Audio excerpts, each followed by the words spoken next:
বৃহস্পতিবারের মধ্যে উত্তর বঙ্গোপসাগরে একটি লঘুচাপ সৃষ্টি হতে পারে। এর প্রভাবে সপ্তাহ জুড়েই দেশের বিভিন্ন অঞ্চলে দমকা হাওয়া সহ হালকা থেকে মাঝারি এবং কোথাও কোথাও ভারী থেকে অতি ভারী বৃষ্টি হওয়ার সম্ভাবনা রয়েছে।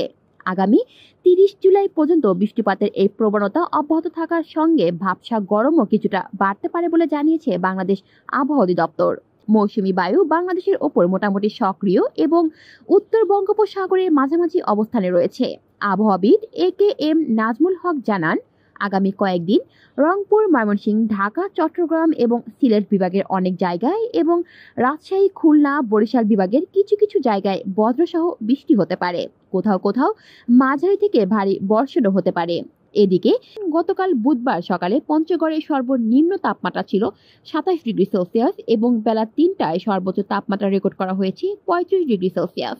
কলি শিকদার, বাংলা নিউজ নেটওয়ার্ক।